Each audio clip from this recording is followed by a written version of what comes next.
คลิปนี้พาเข้ามาเบิ่งวัดถัดคำใหญ่ตั้งอยู่เมืองเสียงหุง12พันนา เป็นวัดของศาสนาพุทธที่ยิ่งใหญ่และสวยงามที่สุดอยู่ใน12พันนา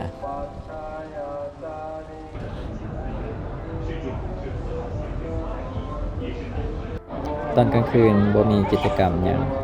มีแต่ให้ศาสนิกชนไหว้พระขอพรทั่วไป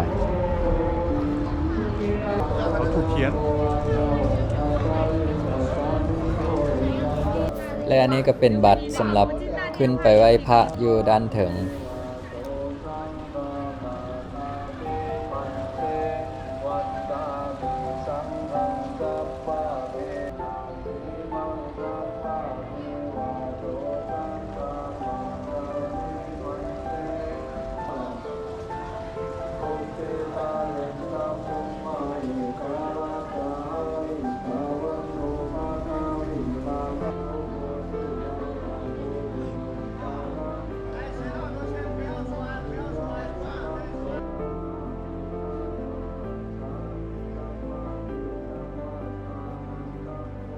อยู่ด้านเทิงนี้เป็นบ่อนให้พุทธศาสนิกชน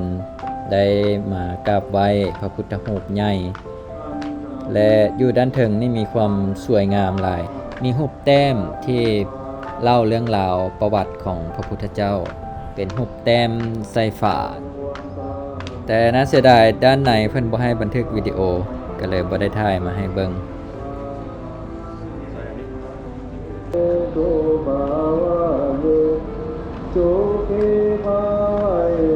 อันนี้เป็นมุมทางด้านหลัง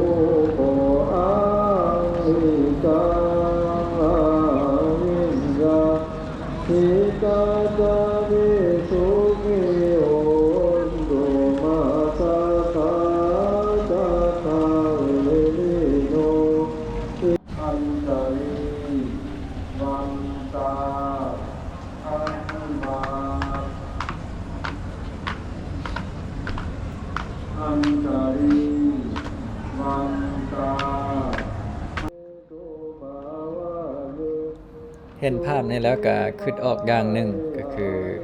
อันนี้มันคือการอยู่ร่วมกันของความเจริญทางวัตถุ